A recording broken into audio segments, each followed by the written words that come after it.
This is a really quick tutorial today. It's only going to take about 3 minutes to do. We might even be able to do it quicker than that.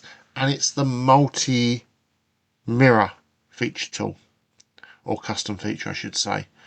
So previously, if I was going to mirror this part, we just press the tick there. So I've just drawn out a circle. It's on the front plane. It's 40 diameter and it's 40 and 40 from that center point. Now previously, and I've already extruded it, as you can see there.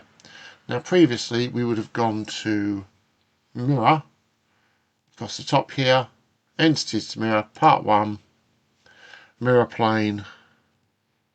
You would have ticked the side there, and you could have done add, and you'd have got the 2 there, and then we would have done the mirror again.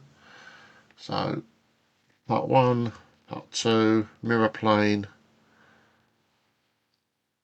add, merge with all. We'd have got our 4 parts, and we'd have ended up with 2 mirrors along the way. There is a quicker way of doing this so I've just deleted everything, using the multi-mirror.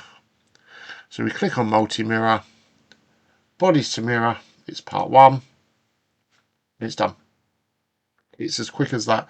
Now unfortunately you can't combine your parts unless they're touching, but that is it. That was the multi-mirror. Really handy, really quick. Thanks for watching. Please like and subscribe.